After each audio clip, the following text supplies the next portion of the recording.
ce anume azi protestați?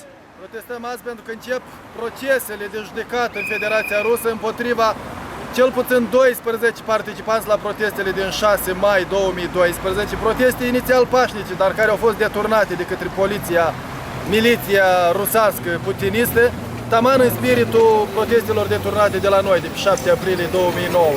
Au băgat tot felul de provocatori, le-au deturnat și poliția, în loc să intervină, să-i oprească pe cei care provocau, îi opreau și îi arestau pe organizatori, pe observatori pașnici dintr-o parte, jurnaliști stau închiși acum, arestați atunci sau între timp.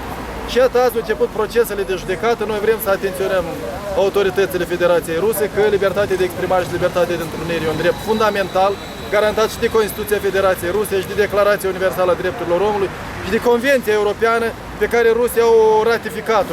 Federația Rusă este membru în Consiliul Europei, semnatar al Convenției Europene a Drepturilor Omului și va răspunde în fața judecății de la Strasbourg.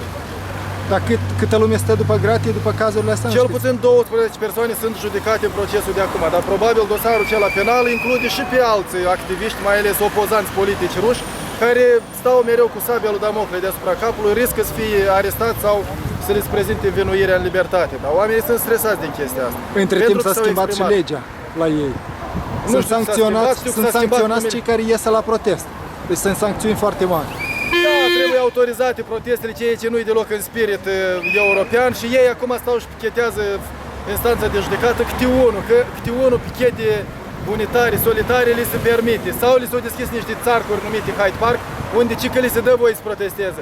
Dar activiștii LGBT, de exemplu, nici în țarcurile cele nu au fost lăsați să protesteze. Deci e bătaie de joc cu libertatea de întrunire în Federația Rusă. Se încalcă convenția. Un mesaj în rusă, dacă poți transmite scurt. Свободу политзаключенным в Российской Федерации, свободу узникам совести, свободу узникам болотного дела.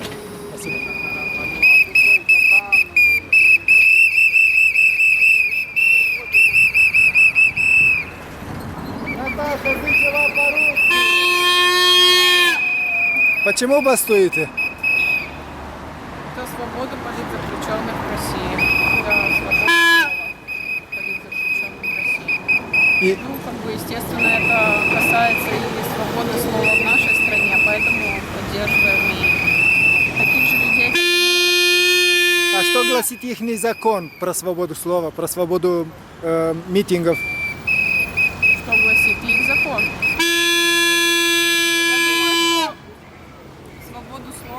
Свобода слова – это такая вещь, которую можно высказывать, можно быть высказывать в любой стране. И сейчас, насколько мы понимаем, там люди бастуют, но они не могут вот так вместе бастовать, они поодиночке. Ну да, и были и другие ведь акции поддержки в их защиту, но более такие велопробеги и так далее. А так, чтобы выйти всем вместе на площадь. Спасибо. Свободу! Узникам болотного дела!